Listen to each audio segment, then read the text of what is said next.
Wait a second.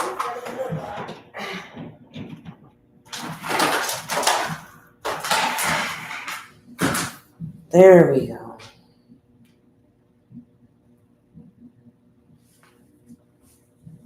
Then this one go on.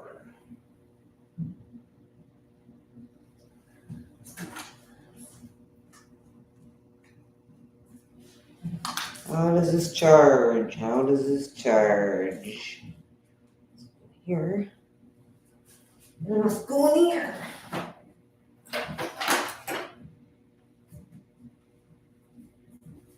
This one. It's not going in.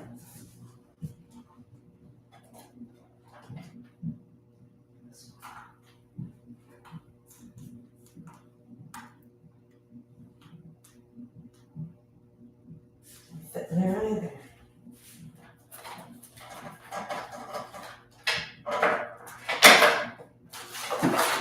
Something, please.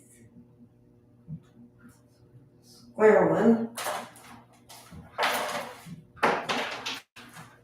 Why do I have so many freaking cords in here? This one fits. Found it.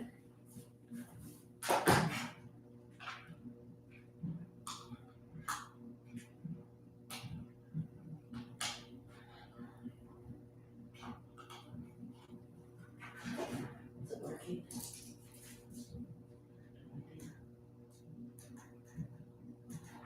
There, anyways. Hi. Oops, I'm missing one more. This one. Oh.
Hey, I didn't know it was on there yet.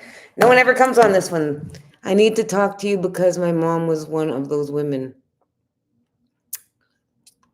Which women are you talking about? I need to talk to you because my mom was one of these women. What post did I make? I make so much because I've got them on TikTok, which has reminded me. I'm supposed to be putting on TikTok right now. TikTok. So I've got YouTube, Facebook, TikTok. Okay, TikTok. I was just reading something and that's why I'm like, oh, just one thing after another. Okay, where is this the right account? There we live. We're training, and now I just need to put this somewhere. I'm gonna put this.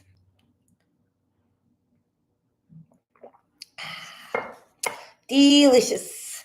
Okay, put this clay right there. That's not gonna work. Oops, that's not gonna. Darn it. I need a stand for this. What can I use? What can I use? This.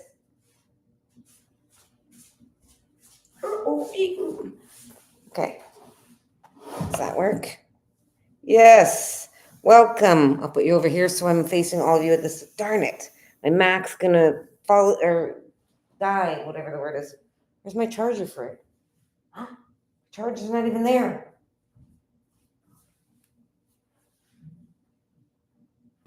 It's very strange because I don't move my chargers anywhere. They're all together. What the heck is that charger? Where would I have done it?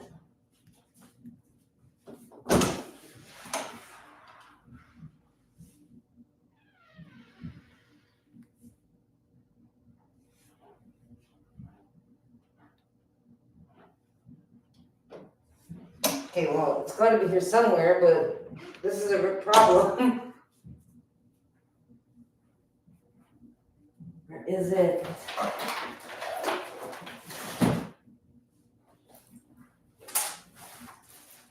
Feelings, nothing more than feelings. Okay, they can't be far because I only charge it in this apartment. I didn't take it anywhere.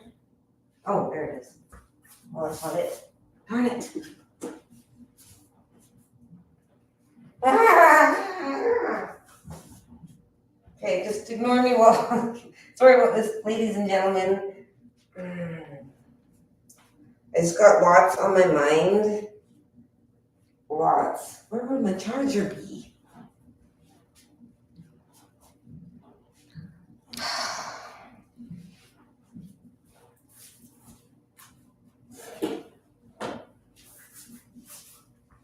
Woo! I found it. Probably shouldn't do that. Okay. This side. Probably this side.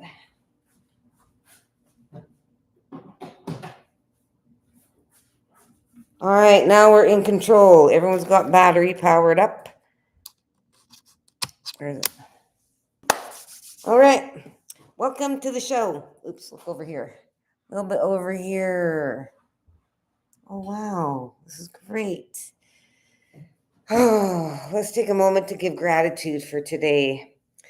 Thank you, God, for bringing us together, for an opportunity to heal together, for an opportunity to support each other with unity of healing and self-betterment. Thank you for giving us an opportunity to escape this madhouse that man has created.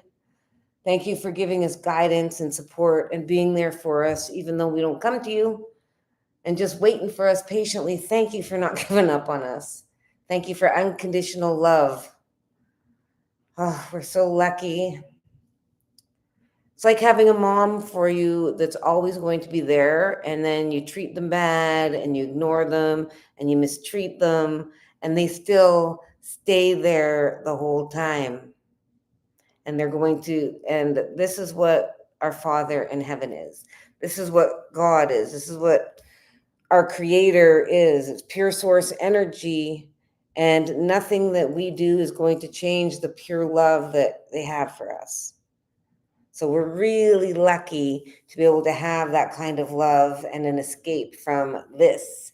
So all of this pain and suffering that's not a natural disaster, that is malicious, that's unnecessary pain and suffering, and is caused by humanity, men and women.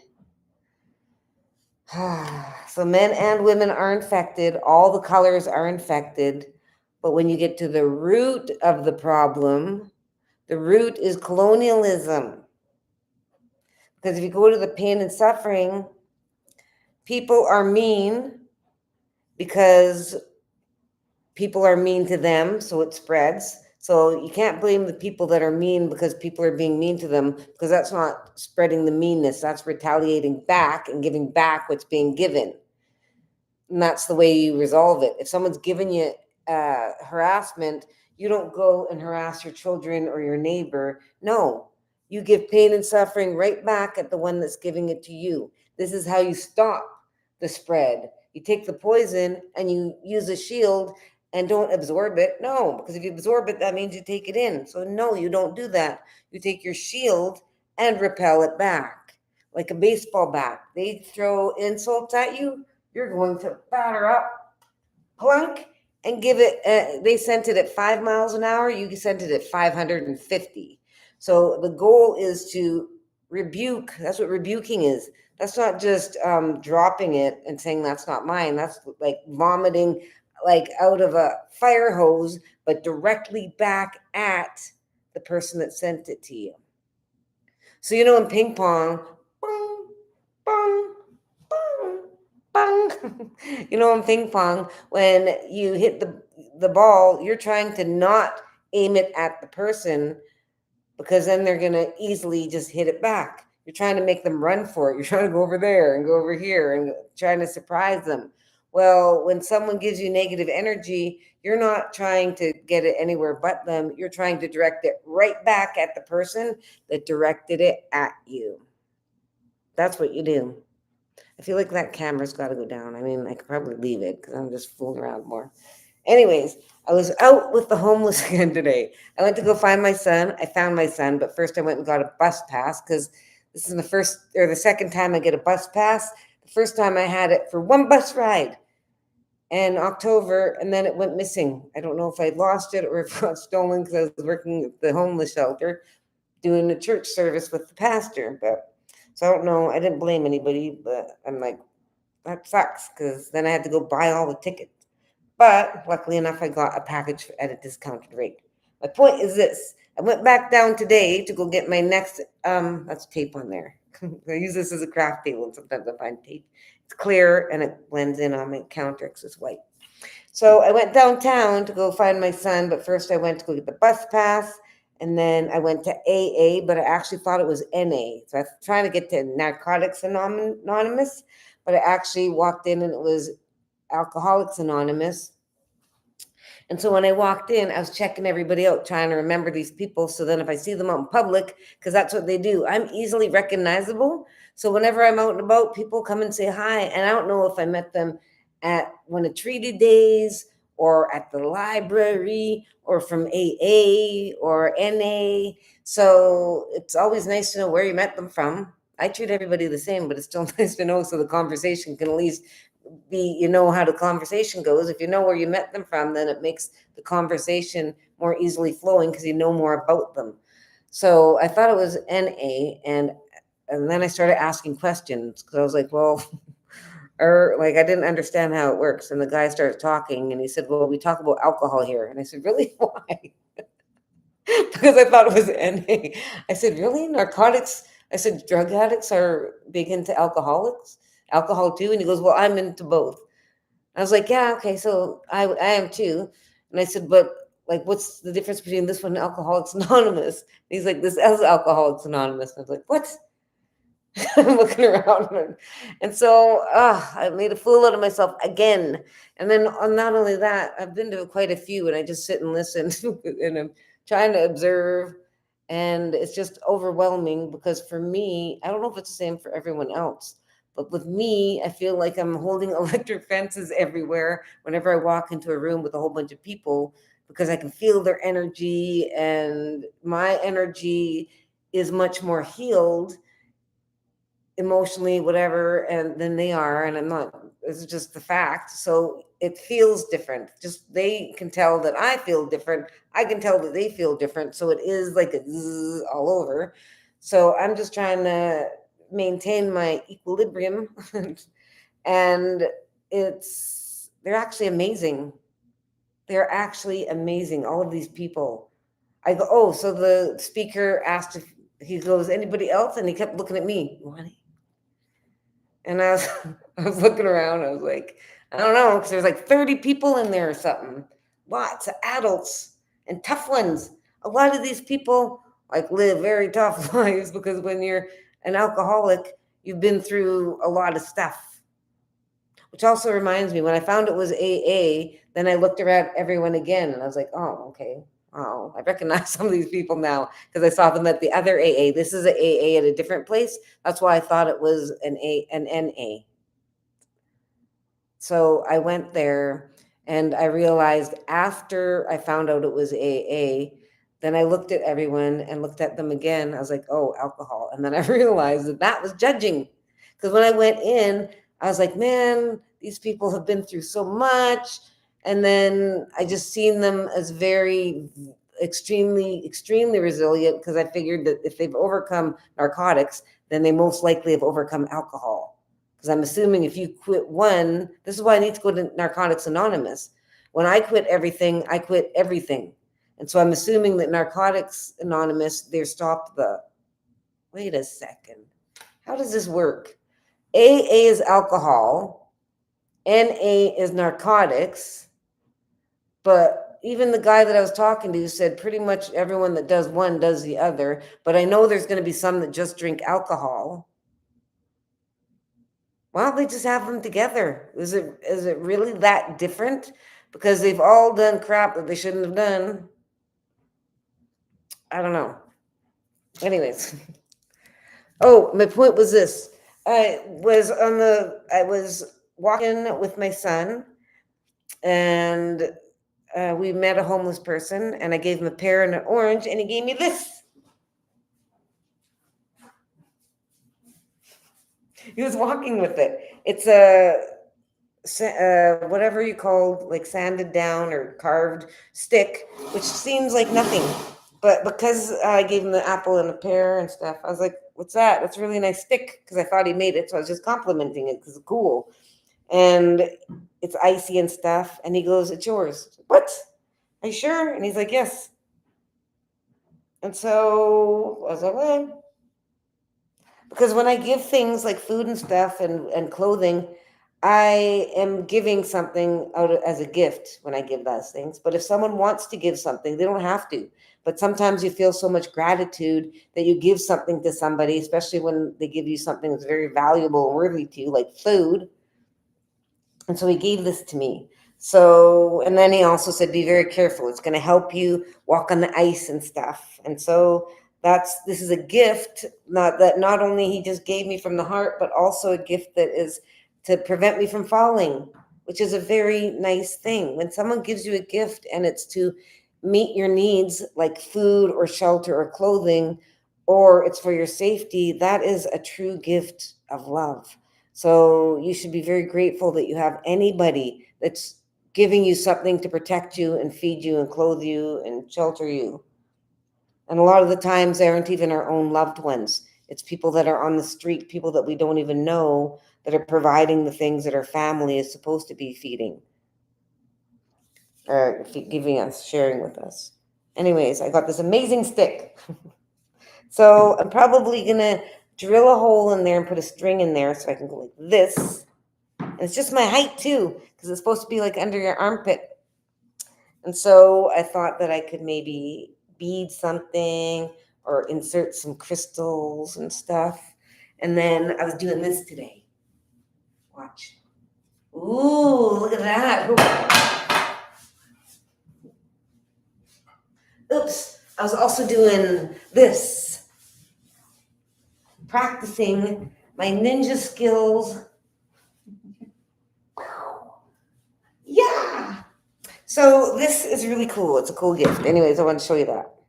And I'm thinking that you can buy a little thing, they said, a little plug that has sticks on it, like metal sticks. And then when you walk, then it sticks in and then you don't fall. When I was in India, trekking the mountains, there were shepherds in there and with sheeps, like literal men with a whole bunch of sheep, and they had big sticks, but their sticks were like this, and we're in the mountains, so that means that there might be like a mountain and a big, like, how do I even explain it?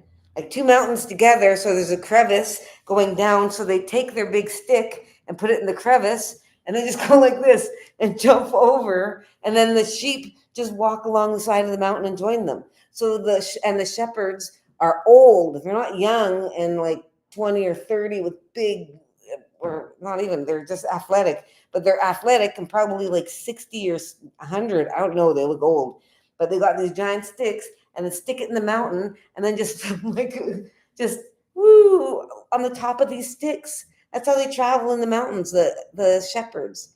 Anyways, that's pretty cool. So that's what this reminded me also of, is when I went to India and trekked the mountain. The mountain that I trekked up, it was called El Triand, and it was a 2-day. So you hike up and then you spend the night at base camp and then you continue up the mountain. Wow, I tell stories like this and I think of all of the things that I've done in my life despite all of the abuse. And this is the thing, the abusers that I have, they didn't make me be so amazing. God did, because everything that's bad that happens to you, God said that I'm not going to let it be hell. So he's going to give us something equal in beauty every time something bad happens. Boom. So whenever I had big things happen that were good, it was always someone that was maliciously harming me every freaking time.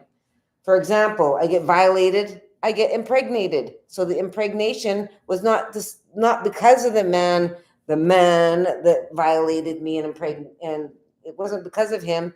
God gifted me that to make up for the pain and suffering that a-hole did to me. And thank God it was that baby, because it gave me the will to live and go on despite being violated. That's the thing. We have to overcome everything. We're going to have always people trying to use us and abuse us and destroy us. And the more vulnerable you are, the more you're going to have people trying to use us, abuse us, and destroy us. If you're a female, doesn't matter if you're deceased or incapacitated, wounded, unconscious, in a coma, there's always going to be men trying to access any hole in your body. This is a true story. True story. The more vulnerable you are, the more of a risk you are to being taken advantage of by men. And men are going to say, oh, yeah, women do it too. Sure, of course they do. Of course they do. Because everyone is infected, because it's an infection that's the root of the problem is men, and they've infected all of everything, everyone, animals, everything. And so it's, of course, but again, almost 100% of the abuse is done by men. So this is why I encourage walking sticks, so you can look at that. Okay, so you can kick their arses. Okay, I'm in an apartment. Probably not a good idea. I'll leave that around there now, because if I pick it up, I'll probably do it again, because it's really addicting. I just feel like going, yeah, yeah, yeah, yeah, yeah, yeah, yeah. Oh, I also was in kickboxing.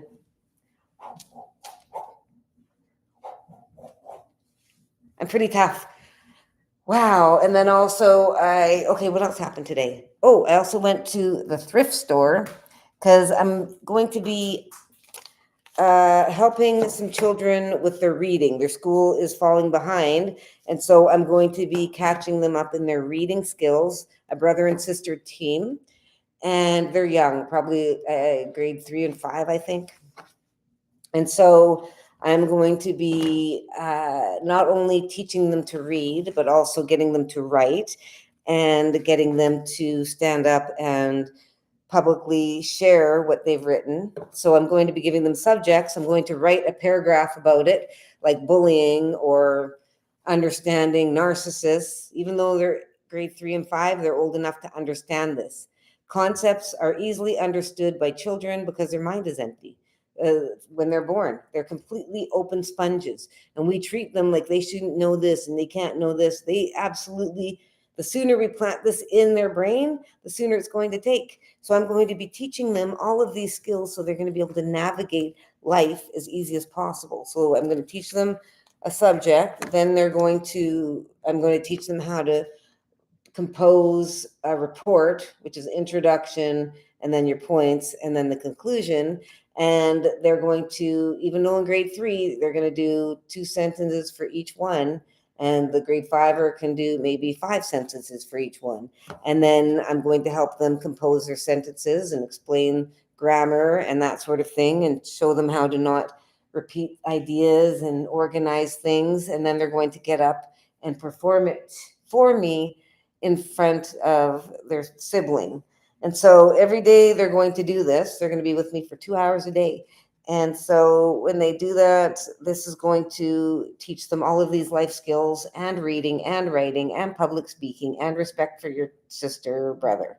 So in addition to many other benefits. So I'm super excited. I picked up a whole bunch of children's books and activities and notebooks so they can have their journal. And then at the end, I'm going to have them do a little stand-up thing for their, actually, yeah, they'll be able to stand up in front of me and do it, and then they're going to take it home and they're going to perform it for their mother and father and give them a little speaking thing. So this is going to overcome so much of their problems. This is and this is super amazing because I was praying for more work in my apartment, like as tutoring or something, so that I can be here for my son. And so this is great. Also, when I was at the thrift store, this is the amazing part, is I got these 3 books at the bookstore.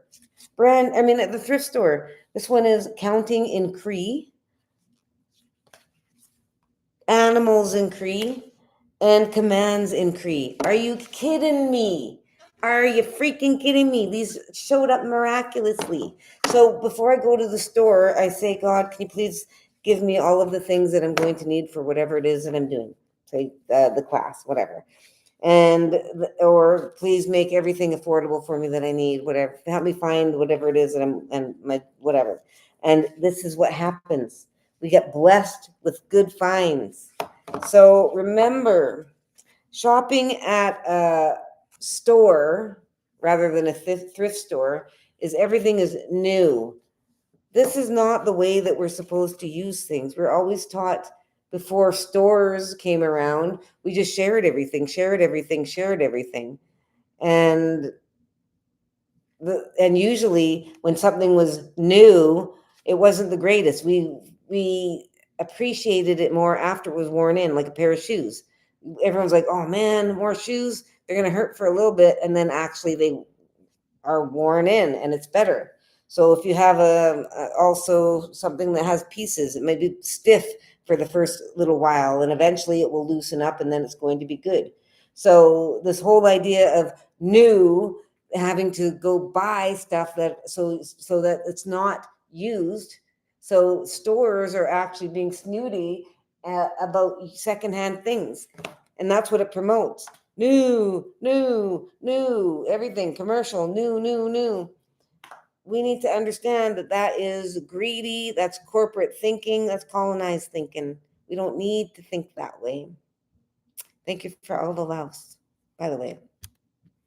So my joints are a little bit sore today, just this one. Well, this one's a little bit too. So I'm thinking, what did I do yesterday? I have not been doing yoga for the last little bit. Well, I've been doing stretches. Oh, yeah. What was I doing? Was I doing a handstand?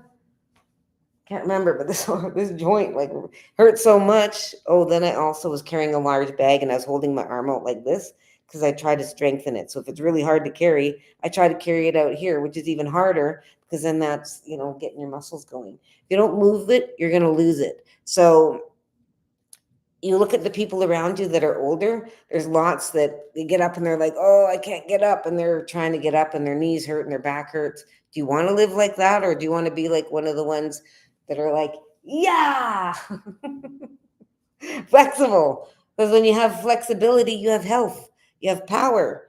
So my goal is to teach you to come into your power. This is my AA thing. And so now I've got 2 sets of this, and I haven't even called anyone yet. None. And I need to start calling them, but I don't like talking to people because I only have so much time in my day, and I have 4 children who blocked me, well, except for my son that's addicted, but he doesn't have a phone.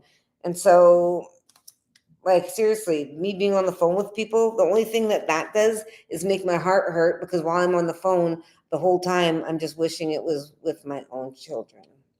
So there's that going on. But from what I learned in AA today is that the sponsors needed because they give you a different perception on everything, and they're going to teach you the ins and outs and the I don't know everything that you don't know. I don't even know what they're going to teach me, but they told me about it in the meeting. They said that it's I was like, oh, that sounds like a really good idea that I gotta. So I do need to eventually phone one of these lists. And I don't know how it works. Do I pick? It probably says I haven't even read the whole thing, but I don't know if you can just pick one or just go through the list and keep picking them, and every day pick one, next day. I don't know. Also, at the thrift store, I got this. It's clay and it's white. I had clay, but it was green. But now I have green, and the reason why is because I'm going to use it as a visualization.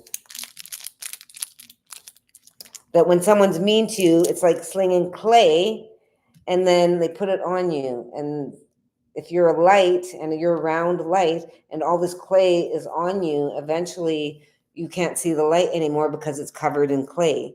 When people abuse you and use you, they are slinging clay on you to take away your power, and it's darkening your light. It's turning the power down on your light. So when people are mean to you, your light dims. Your light dims, and it's because they're slinging belief systems on you, like your children don't love you, you're whatever, you're this, you're that, and it just beats you down, brings you down lower, shrinks you, because as the the clay that they throw at you hardens, I mean, ages, it hardens and it shrinks you. And so it shrinks you down. It weighs you heavier and shrinks you, shrinks you, shrinks you. So the healthier you are, the more that your energy field outside of your body is expanded. When people are mean to you, and that's your light goes way out there. And so that's why when people come into your presence, they can feel the energy from far away because your light is so big, they can feel the warmth of the fire and they're drawn to you like a magnet. They can feel it. And the ones that are harmful when you're healthy, they can also feel it, and they are normally repelled, but you'll get some that are drawn close only because they aren't attracted to you because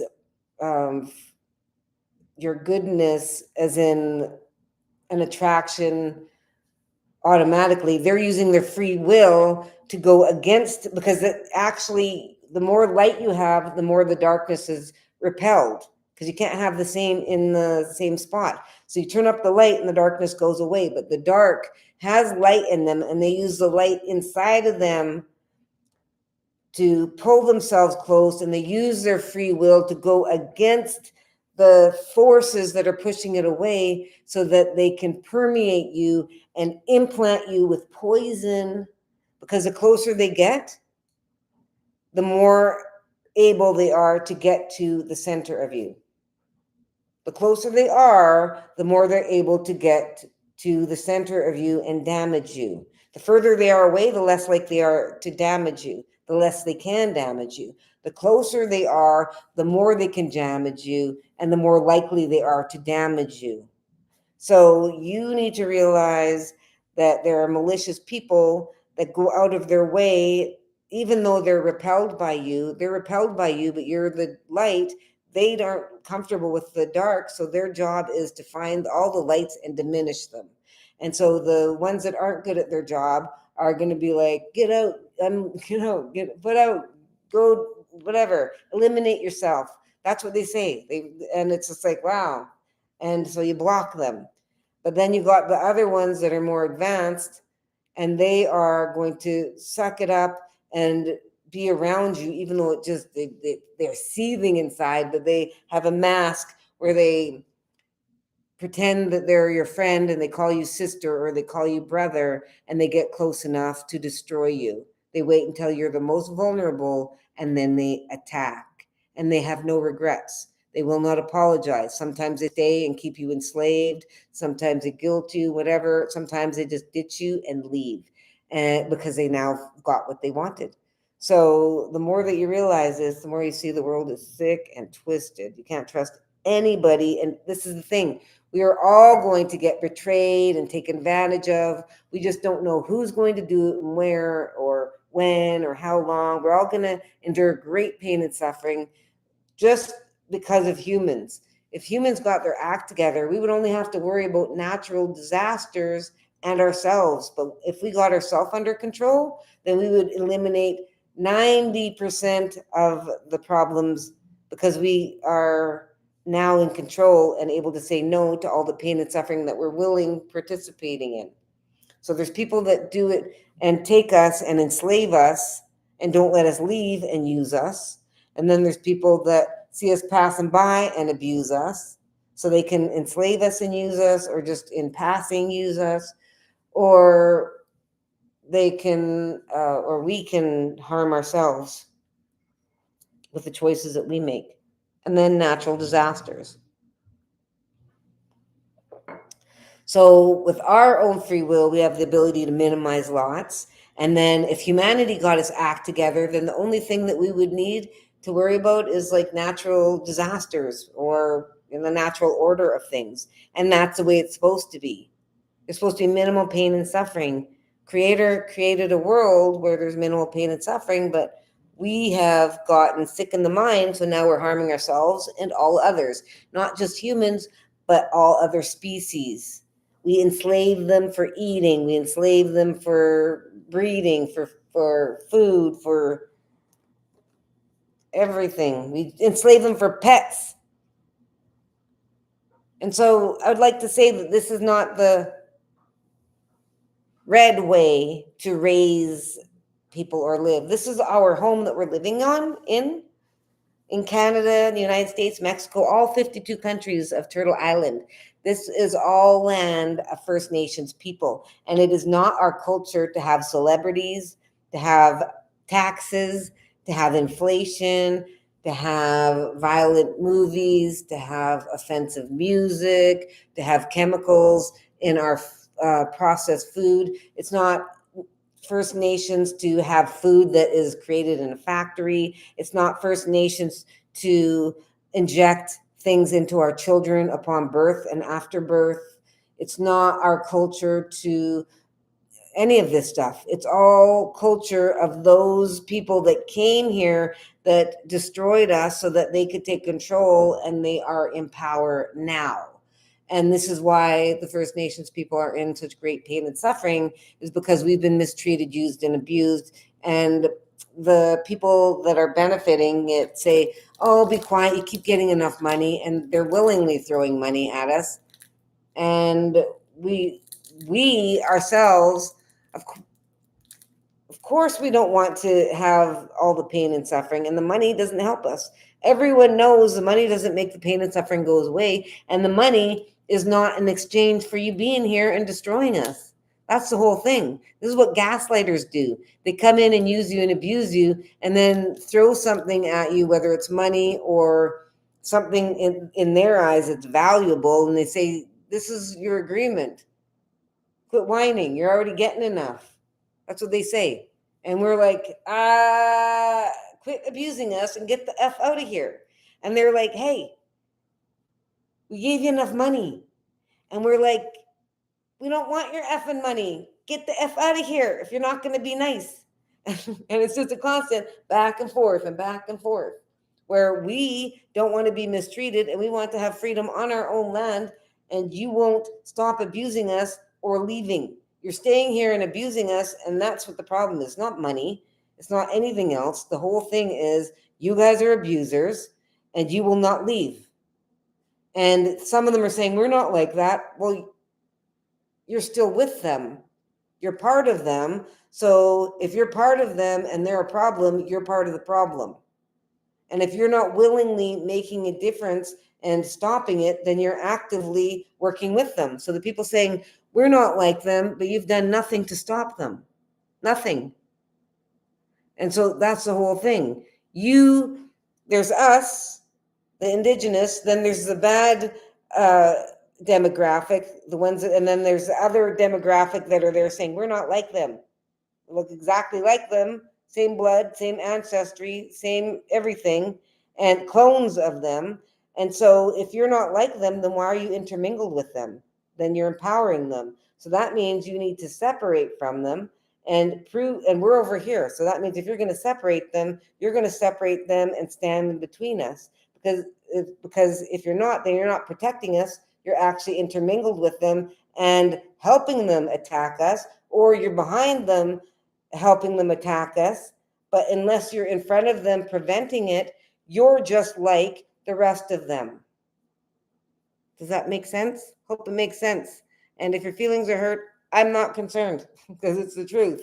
And this is what I teach everybody, the truth. And so the only people that are not going to like the truth are the ones that are benefiting from the lies. So my children are half of that color. I'm also Métis. And so that means I'm also part that color.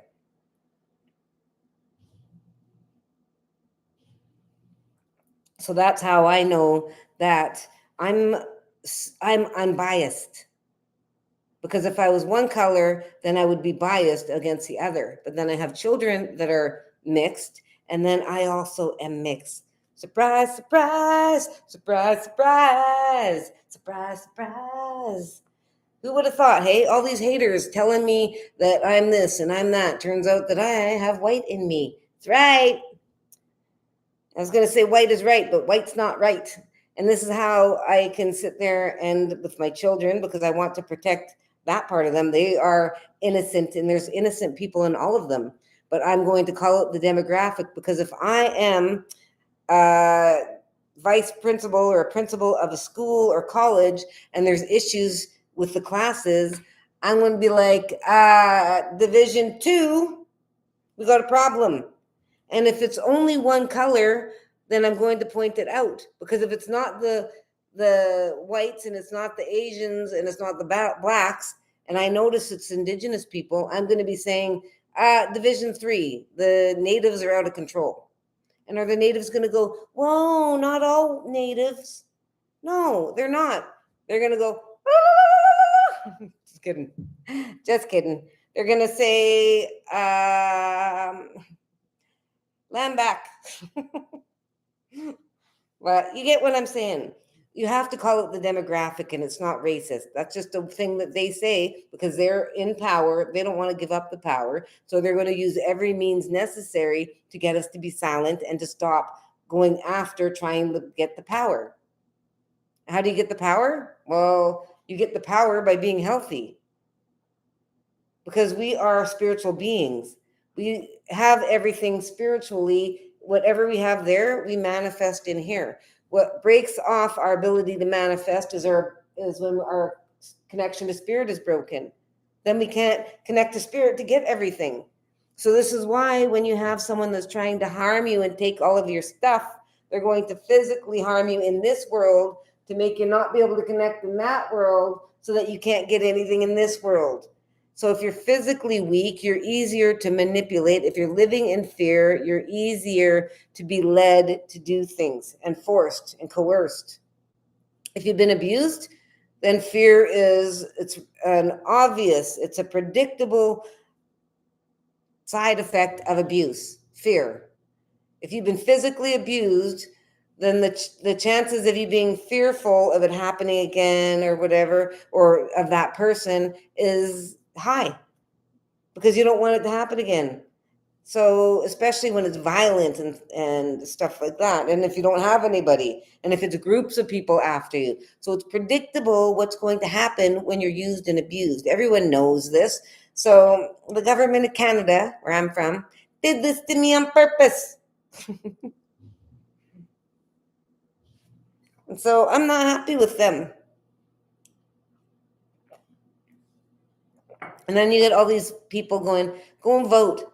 No, I'm not going to go hang out with the person that abused me and took all my stuff and it still has it. I'm not going to go up to him. Hey, you took my rights and everything else, and you still have it. Can I have it back? No, there's no one to talk to. It's a system. It's a whole bunch of people that are listening to a set of rules. And am I going to be able to talk to the people that made the set of rules? Am I going to get to talk to the men that have created this whole system? No. So why am I going to talk to their peons, which literally that's what you all are? You mean nothing. Easily replaceable. You're the frontline workers to the abusers. You got these tyrants that are destroying all of humanity, and you're getting paid by the tyrants to get the taxes and to, play all by the rules. You're the ones enforcing the rules, saying you can't do this and you got to do that. You're the ones being mean, enforcing all of these imaginary rules that the tyrants have had in place. What's the guy's name? Nicodemus. I think he's the guy that was in the Bible that was working for the taxes. And then Jesus was like, come work with us. And then he joined them, and everyone was like, what the F, Jesus? Why the F is Nicodemus here? He's the enemy. He's forcing everybody and being a jerk and making them pay taxes, which is a sin, by the way. It's just a way to monetize off of everybody doing anything. It's benefiting off of somebody that you're not even involved with. So what it is like you and someone else are making a trade. You're trading your cattle and they're trading their hay. And I come in and go, well, got to pay taxes. So you're going to give me 5 cattle and you're going to give me 62 bales of hay. And they're like, okay, so it's a trading tax. So tax is just a word for third party monetizing off of something that's none of their business.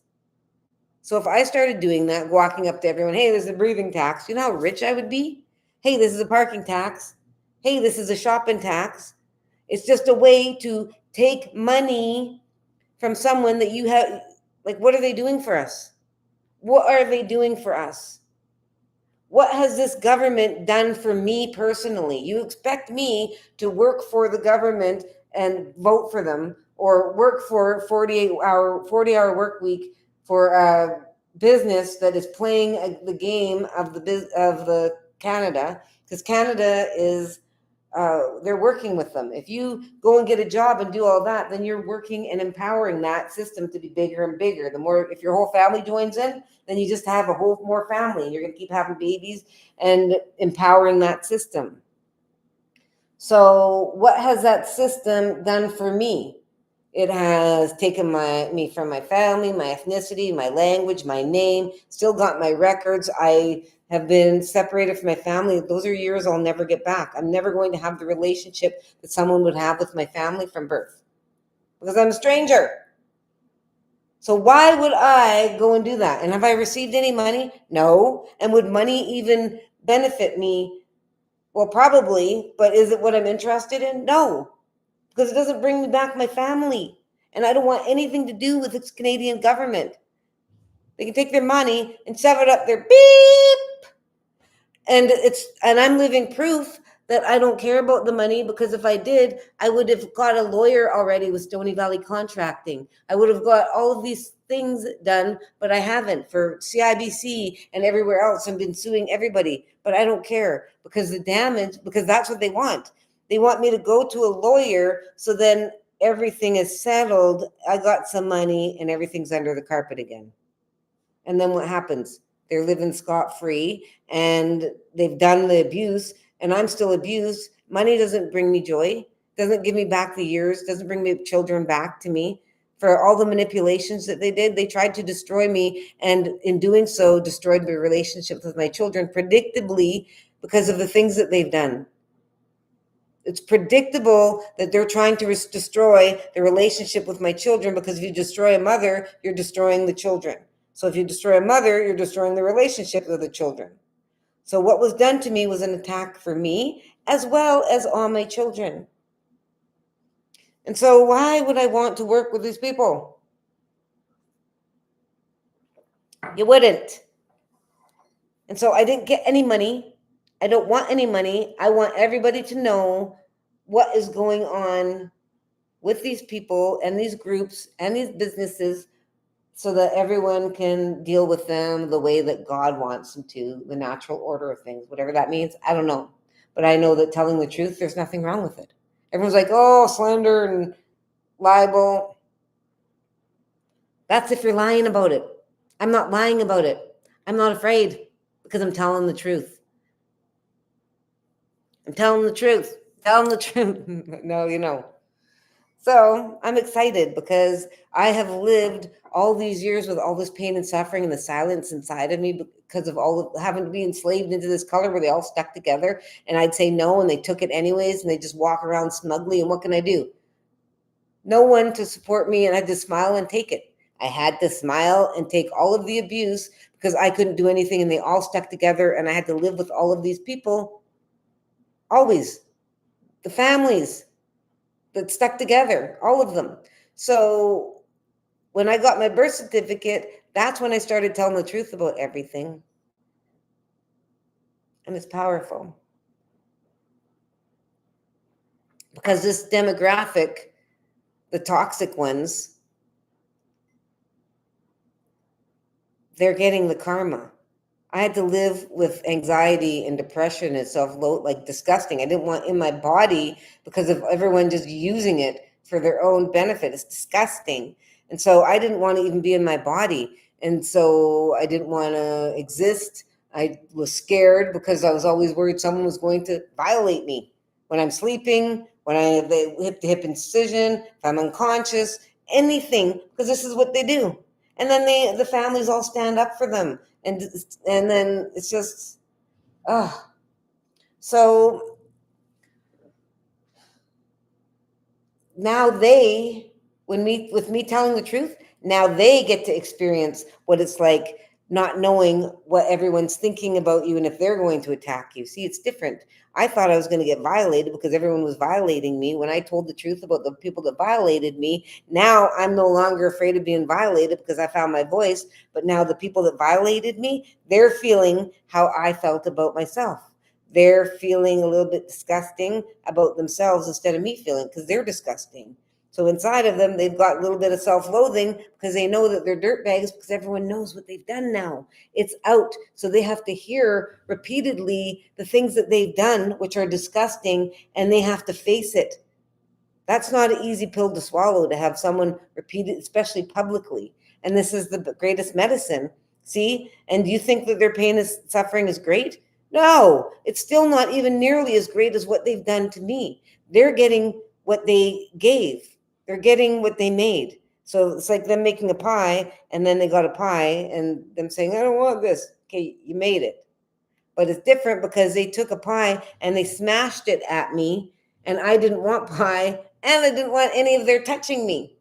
And now they've made a permanent connection with me, and they've been feeding off of my energy because I haven't been able to tell the truth because I was enslaved into their color. And that slowly eliminates your will to live. And exactly, they all were saying, she's crazy, she's crazy. Who made me that way? You don't get crazy for no reason. And what was the craziness? The craziness was them doing things around me and me being grossed out and screaming at them or whatever. It's not out of the blue. It's because I didn't want them touching me or being around me or manipulating me. And so I would respond to the things that they said and done, but then they would say, see, she's crazy. She's ungodly. Look at her. And meanwhile, look at the things that their sons have done. Both sons. Disgusting. How they insulted and degraded and humiliated me. It's disgusting. And then the other people, all of them, all of these people. So when you're a brown person, get dropped into a white world when you're a baby and there's no other brown people, all the people can see that you have no one looking after you. So That is where you have the light shining brightly in infant form, and then you got all of these perverts and deviants that are actually repelled by them, but they think, oh, you know what, I'm repelled by it, but I can get my needs met. I can use them and dump my sperm in them with against their will. I can, this is what they do. It's disgusting. And they fight the uncomfortable so they can destroy you. Because when they do that, when they insert themselves into someone that's unwilling, they're getting their needs met and they're destroying that person. It's a spiritual attack because you're getting violated, you're getting penetrated by something that's impure that you don't want. It's poison. They're literally a poisonous being inserting their physical, disgusting appendage inside of you and then expelling what's inside of them. They're disgusting poison. They're gross. Ugh. I still haven't seen them and I cannot wait. I cannot wait to see them, especially in public, because every time I've had to, it's been a public event where it's a graduation or this and that. But now I'm blocked and now my children are graduated. And that was the thing. Wait until they're older. And now everyone knows. And it hurts my children. Absolutely. Do you think it hurts them more than it hurt me for a lifetime with no one? No, the hearing the truth is a hurting of feelings, and the actual event of it is a damage, a manipulation and damage of spirit. It's like spraying Roundup on your spirit and allowing that person to shrivel up and die because you used your free will to inject them with your disgustingness. Disgusting. So I don't know if how many of you know about this, but I'm sorry if any of you have endured it. This is why we need a database with all of the men's names that have violated us and used us and abused us. And the men that are not guilty of it will be saying, yeah, that's a great idea. And the men that are guilty are going to be fighting tooth and nail and to get us to not. And they'll insult us and degrade us and say, they're going to lie about it. And then we're all going to get in. No, because the women don't lie, it's the men. Look how many fake profiles are on social media that are men pretending to be women just so they can go out and attack other women. And then they say, see, look at these women are defending all this stuff. It's men.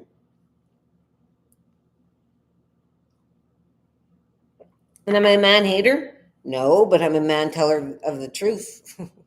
And are there good men out there? Yes, I know there are because my sons are some of them. And my uncle, Jerry Shiltroff, is an amazing man. And I'm really grateful for the men that were solid, solid men of God, that were respectful and loving and kind and like a real true man of a man. So I'm really grateful for them. But does that mean that I'm interested in them? No. Today, when I was at the barber shop with my friend, one of the there's two men that came in, and one asked about if I was single and stuff, and then they asked if I was going to get married, and I said no, never, because freedom. Marriage is enslavement of a woman. That's why it says, till death do us part. We know that people change. Absolutely. Anything can happen. And we know that men leave women at an astonishing rate when they get illness. It's become a thing that the doctors or nurses have to have a speech that they go by to tell women that are diagnosed with life-threatening like diseases and stuff, that the likelihood of the male partner is going to leave them is extremely high. And it's because it's such a high rate that's what happens. It just shows you that a lot of them are selfish. A lot of them are very narcissistic. And it's a choosing of who they are inside of them. They're choosing to take that poison and direct it at someone else. Most of the time, it's because their own childhood, they have a bad relationship with their mother. It's not for a lack of mother, it's for a mother that wasn't good. So, for example, if your mother was 13 and acted like a 13-year-old when they raised you, then that baby is probably going to be, dropped and ignored and passed around to friends and, you know, abused. So a lot of these narcissistic men have very bad relationships with mothers. The mothers didn't get the child's needs met. So when a narcissist meets a good woman, they are threatened by her because it makes him feel pain and suffering inside of how he was neglected. He's jealous of how the partner that he's picked is an amazing mother to the children. So what is he going to do? He's going to destroy the mother to destroy the relationship with the children, because he understands that the children are the mother. The mother's cloning herself. So when the mother treats their own children good, he feels horrible because his own mother treated him so bad. So he will lash out at the mother. It's disgusting. Disgusting. So, since I'm here, I'll read a little book for you. Commands in Cree. I need to practice them. The better I know them, then the easier I'll teach. So I'm going to be working with Indigenous kids also and teaching them reading skills and stuff. Oh, that's what I can market up, because no one's hiring me for this thing. And I'm like, wait a second. But if I go in there as a reading person that goes in with this class and increases their reading skills, that's brilliant. Because I'm trying to get to all the reservations and getting them to bring me there. And so I know where I'm going. I'm just honing in. Things evolve. This is a thing. When you're going to work for yourself, that's when you're going to find your passion. You don't get your passion working for someone else, working a 40-hour work week and lining someone else's pockets. That's not your destiny. Your destiny is something that fulfills you and heals you at the same time. So a good indication of things that are your calling are what opportunities were gifted to you out of the blue throughout your life. Think of the gifts that you were and invitations. Maybe you didn't take them up on the invitations. Like I was gifted a scholarship for teaching, and then I was gifted a class to teach. So those are two huge things that show that I'm going to be a teacher. So when you're trying to find your passion,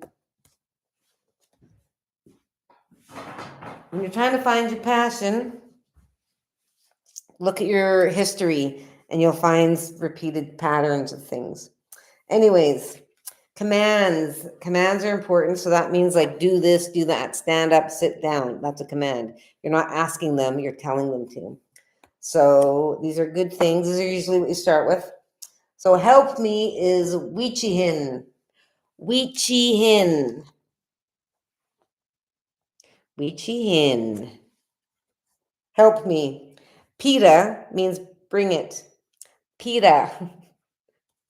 And if you see, he's got a sweet grass and some feathers. He's about to do some smudging. So Wichihin is help me. Pita is bring it. So a way that you can remember languages is by associating the word with things in your own native language. So I don't know what we could do for Wichihin, but we means small, so chihin. I don't even, okay, so we can think of chin, but you're saying it chihin. So you still, and then you say it's a small one. So we chihin. And so if you have a small chin, maybe someone punched you, so you need help. So when you think of help me because I got a punched chin, it's you're small, you've got a small chin now. So now help me is we chihin. Wichihin. And bring it, you can think of someone's trying to bring you a pita bread. You know those round pieces of bread that are hollow in the middle, but flat? It's called a pita bread. So when we think bring it, we can say pita. See how it goes? So when you understand how to associate your own language into new words, it helps you remember things. I've always done this. So go away is awas, and astam is come here. Awas, go away, astam, come here. I also noticed a lady do this, which that meant, I was told that means over there, but when she waved me over and I looked at her and she went like this. So I knew, well, she didn't do her eyebrows, she just went. And so I looked again and then I went over and then we started talking. She was calling me. So I don't know if that means over there or come here. I'm starting to think it means come here. I'll start doing it to natives and see if they come or if they go. Come or they look. I don't know. So awas is go away and astam is come here. Okay, so astam is us and tummy. So astam. So if it's us, then that means we're together. So come here, and that is astam. And a wuss, okay, wuss. You ever heard that word? Quit being a wuss. It means quit being a baby, a crybaby. So if you go, wuss, what do you want? You want, when someone calls you wussy, they don't want you around them. They're like, oh, quit being a wuss, go away. So a wuss is go away. See, you're learning all these languages. Oops. Kaya, don't. Kaya, don't. So if you're thinking someone's name is Kaya, but you just go Kaya. Remember, you're telling Kaya, don't touch that. Kaya, don't. And one ska. One ska. So if you think of one sky, the sky in the morning, then you can think one ska is wake up. One ska. Now, can we remember any of these? Astam is come here. Awas is go away. What was the other ones? Can't remember. Oh, help me. Help me was we in. What is it? We in. We chin. We chin. And let's see what it was. We hin. Darn it. It's helped me. I was so close. We hin. And Pita is bring it. Awas, go away. Astam, come here. Kaaya, don't. Kaaya, and one is ka. Whew. Ape means sit down. And mitso is eat. So you can think of meat. And you can think mitso for eating. And nipa. Nipa is sleeping. And pitigui. Pitigui. Come in. Pitigui. Wow. Okay, well, it's 10:40. I've been on for an hour now. I thank you for watching my show and let me tell you all what happened today. And for just listening to me go on and on. I have no idea what's going to happen, but tomorrow I've got kids coming and I'm going to be teaching them. And now I've it's starting to happen. It's raining children. I love you. I hope you have a great evening. I'll see you tomorrow. Same time, same place.